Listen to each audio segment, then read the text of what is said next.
Ruth meets Boaz. Now Naomi had a relative on her husband's side, from the clan of Elimelech, a man of standing, whose name was Boaz.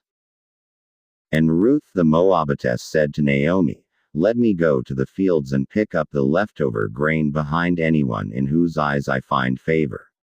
Naomi said to her, "Go ahead, my daughter." So she went out and began to glean in the fields behind the harvesters.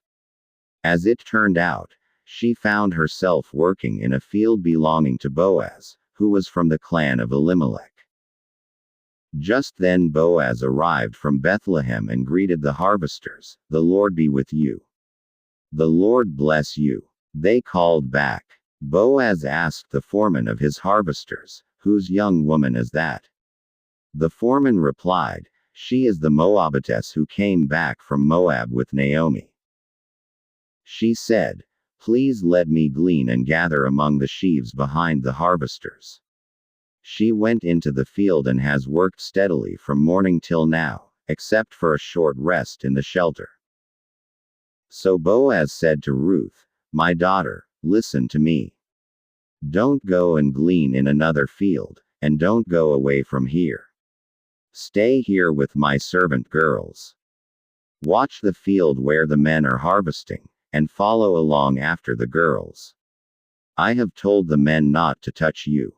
And whenever you are thirsty, go and get a drink from the water jars the men have filled." At this, she bowed down with her face to the ground. She exclaimed, "Why have I found such favor in your eyes that you notice me, a foreigner?" Boaz replied, "I've been told all about what you have done for your mother-in-law since the death of your husband. How you left your father and mother and your homeland and came to live with a people you did not know before.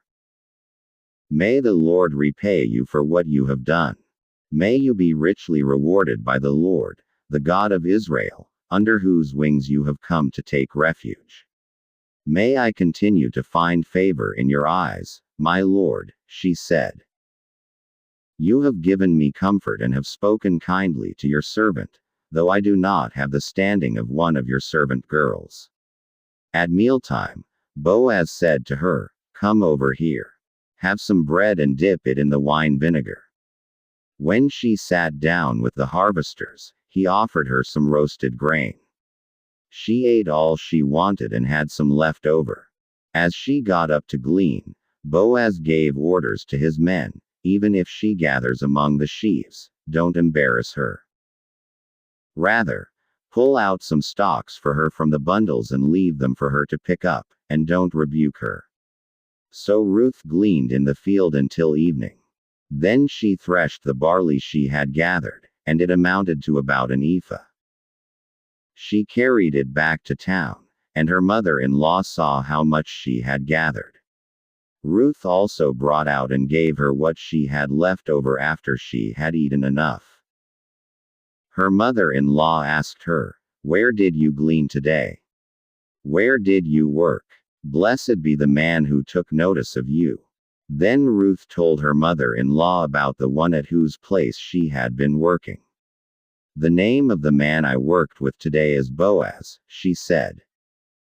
"The Lord bless him," Naomi said to her daughter-in-law. "He has not stopped showing his kindness to the living and the dead." She added, "That man is our close relative. He is one of our kinsman redeemers."